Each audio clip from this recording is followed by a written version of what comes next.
cars field investigations and tracing operations generate unique evidence on how diversion is occurring to help states and other stakeholders to identify gaps, vulnerabilities and loopholes in the supply chain, and to enable export agencies to better understand risks of possible future diversion.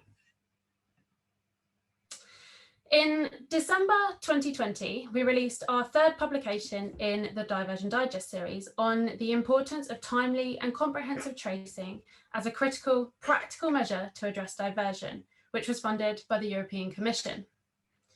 Tracing is a powerful counter-diversion tool, providing formal, independent alerts of post-export diversion and weaknesses in transfer controls, which might otherwise go undetected. For many states, a trace request can flag diversion and notify authorities that something has gone wrong in the supply chain, even if the precise circumstances are yet to be understood. Before I begin, I do want to acknowledge that this presentation will refer to CAR's general trace statistics, which includes trace requests issued for conventional ammunition and dual-use items which are not covered by the International Tracing Instrument.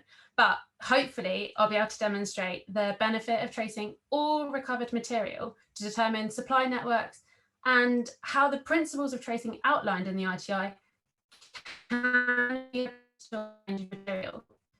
In this regard, CAR promotes comprehensive tracing as a whole, but lessons may be specifically applicable to small arms and light weapons as appropriate. So, over 5 years of tracing operations, between 2014 and 2019, CAR issued over 3,000 trace requests to national governments, manufacturers, private companies, brokers, and intermediaries. These requests elicited over 1,200 formal responses, which equates to a 40% response rate.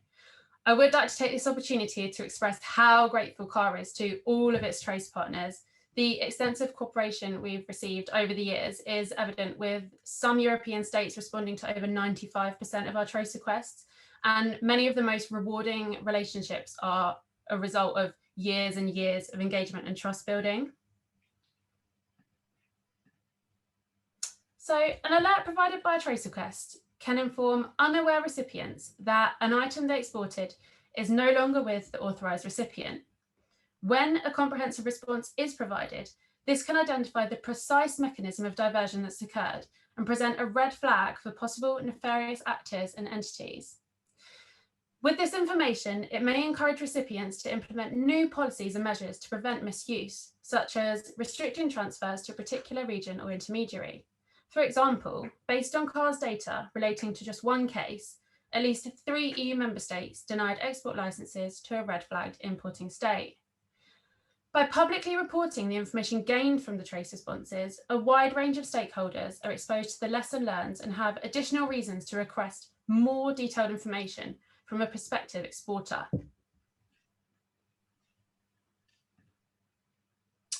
Upon analysis of our trace response archive, it did become evident that there is a high variation in the amount of information provided by recipients. Nearly half of all responses to CAR confirmed the recipient of a transfer, which often proves the most integral information to onward investigations and enables CAR to continue the trace process with the identified entity. Thorough responses that describe the supply chain in detail, supported by transfer documents such as end user certificates, help to identify the source of diversion, make the trace process work, and thus inform development of targeted counter-diversion measures, and enhance states' abilities as a whole to conduct effective pre-export risk assessments. When any of this key information is missing, it can limit the effectiveness and the clarity of onward investigations. Transfer documents often include the quantity of delivery, and this was provided in 31% of CAR's trace responses.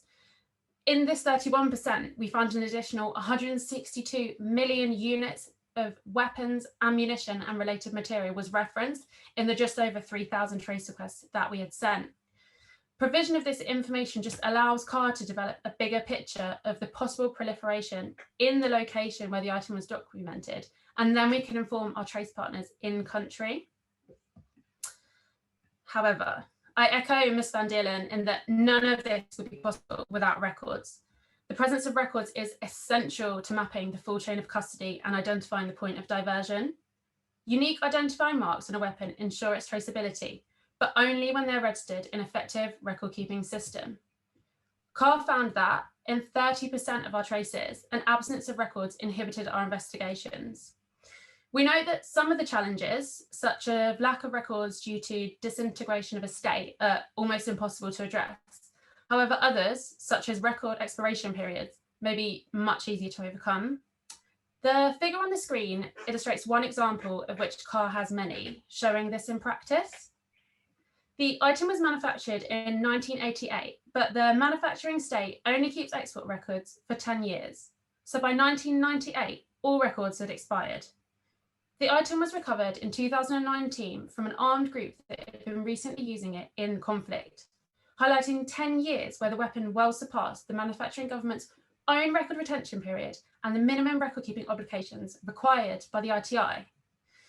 The outcome of these restrictions meant that CAR's investigation was brought to an abrupt halt, and we were unable to identify how the weapon had been diverted. In CAR's experience, weapons in conflict far outlive their records. 71% of the weapons in our dataset are older than the ITI's recommendation for import and export records to be kept for at least 20 years. This shows the importance of states adopting national record-keeping systems that go beyond the minimum legal obligations set by recommended policy instruments. Ideally, records would be kept indefinitely, as mentioned by Mr. Marnie during the Kenyan experience, to support diversion detection and investigation. Despite this, CAR has received responses from states that show national export records that go back much further than these minimum thresholds. For example, CAR did receive one response that referred to serial number records from 1930s. So on the screen now is a case study detailing a relatively old weapon that was recently exported and successfully traced. This just demonstrates the value of keeping records. Between late 2019 and early 2020, the Burkinabe Special Forces of the Gendarmerie Nationale conducted a vast counterterrorism operation in the Sahel region of Burkina Faso. Gendarmerie personnel that were trained by CAR documented military equipment that was seized, including 30 assault rifles. In collaboration with the Burkinabe authorities, CAR traced these items with the manufacturing governments. The exporting government of one of the rifles, which was manufactured in the 1980s, confirmed that the weapon was exported to a broker who in 2013 exported it to the Ministry of Defence of Mali. CAR provided this information to the Burkinabe court and facilitated dialogue between the court and the Malian counterparts. So this just highlights the added value of capacity building and data collection alongside tracing, and the role that non-governmental organisations like CAR can play in supporting local authorities to identify diversion mechanisms and the trafficking routes that are taken. So as I mentioned, although ammunition and related material is largely omitted from the tracing guidelines that kickstarted tracing discussions, such as the ITI, CAR believes that tracing all types of material recovered from illicit users is beneficial. Compared to the durability of weapons, ammunition needs to be replenished at a far faster rate, and as a result, measures taken to control the unauthorized access to this could have a greater immediate impact on conflict intensity than measures enacted to just control weapons. CAR has spoken previously on the number of obstacles that complicate successful ammunition tracing, such as large production runs and lacks of unique marking that can be sold to a number of recipients. But despite this, CAR has conducted almost 400 successful ammunition traces. CAR's practical experience in conflict has also identified the presence of several related dual use and non-conventional items that are adapted for conflict, often recovered alongside conventional weapons. The inclusion of tracing this material and identifying where these items were procured and the transfer route taken may reveal procurement channels shared by both conventional and non-conventional items, and tracing may provide an opportunity to interrupt these supplies. To conclude, CAR considers tracing as a critical element among a series of interlocking activities designed to fill knowledge gaps, address illicit trade, and help national governments address destabilising instances of diversion in the future. But this is only possible through practical and collaborative information sharing. As with CAR's previous digests, the report outlines several options for states to consider when looking to enhance their tracing impact.